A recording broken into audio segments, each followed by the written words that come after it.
Hello everybody, welcome back to my channel, and today I am bringing you a review of Fairest by Marissa Meyer.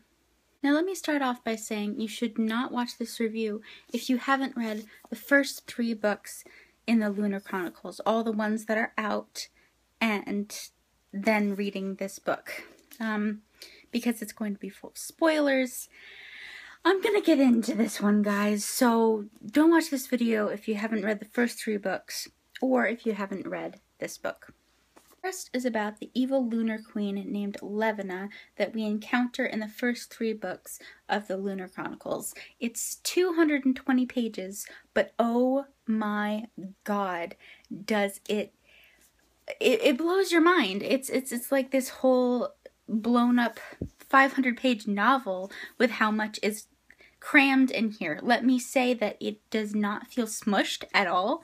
It doesn't feel like she's cramming too much information into your head. It's perfectly paced, but it is just so bizarre. And like the connections that you've made since you've read the first 3 books in the Lunar Chronicles, the connections that you make for the series is just it's absolutely bizarre. Levina had an absolutely horrible childhood, which makes sense that she's a horrible person now. It makes sense that she would be a horrible person because she knew nothing but cruelty growing up. But it still doesn't, it's maybe the reason, but it is definitely not the excuse for what she puts others through and treats her country like.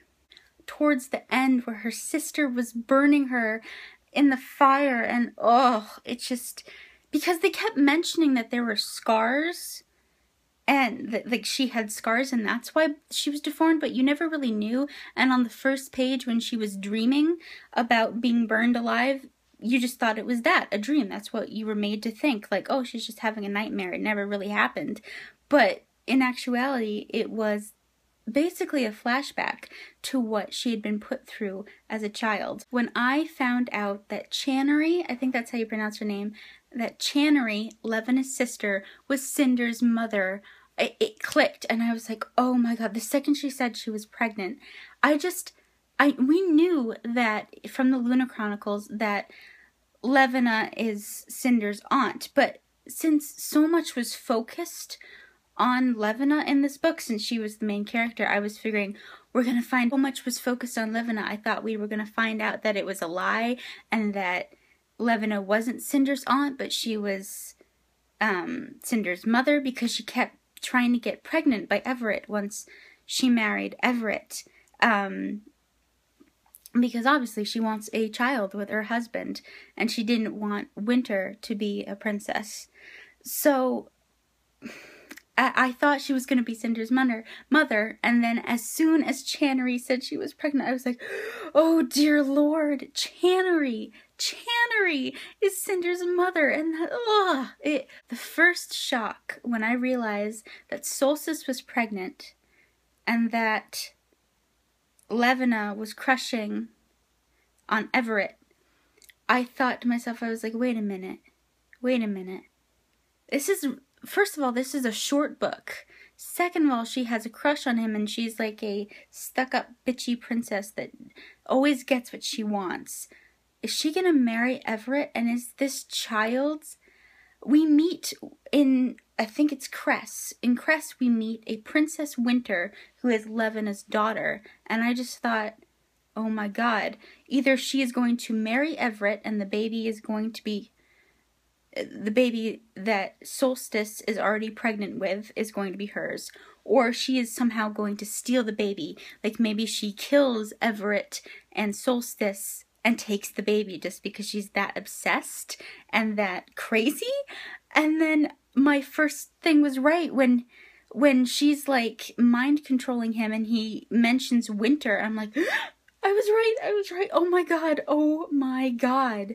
Winter, his child that he had with his first wife that just died, is gonna be her daughter, which means that he ends up marrying her, and he marries her because she's mind controlling him. She's manipulating him into marrying her. And I just, that was like the first thing that you were meant to make a connection to. And I was like, oh my god. And even the fact after they're married, when she takes on the glamour of his dead wife. I was like, how twisted do you have to be? I know you want him to love you, but you look like his dead wife. Like, how messed up was that? That is so messed up. And she doesn't even really think of it as messed up. She just thinks of it as a way to win his love, because she looks like somebody that he used to love, so he'll end up loving her because of the way she looks. She doesn't think of it as manipulation. She just sees it as a path to get where she wants to go. Those were the first few twists, and I know I sounded a little ranty, but it's just, it blows my mind, and nobody else that I know has read this. I have one other friend that's a fan of the Lunar Chronicles, but she hasn't gotten to this book yet. I wanted to lend it to her, but last time I saw her, I wasn't finished with the book yet, so I wasn't able to give it to her, and she lives several hours away, so I can't give it to her, and I need somebody to talk to about this.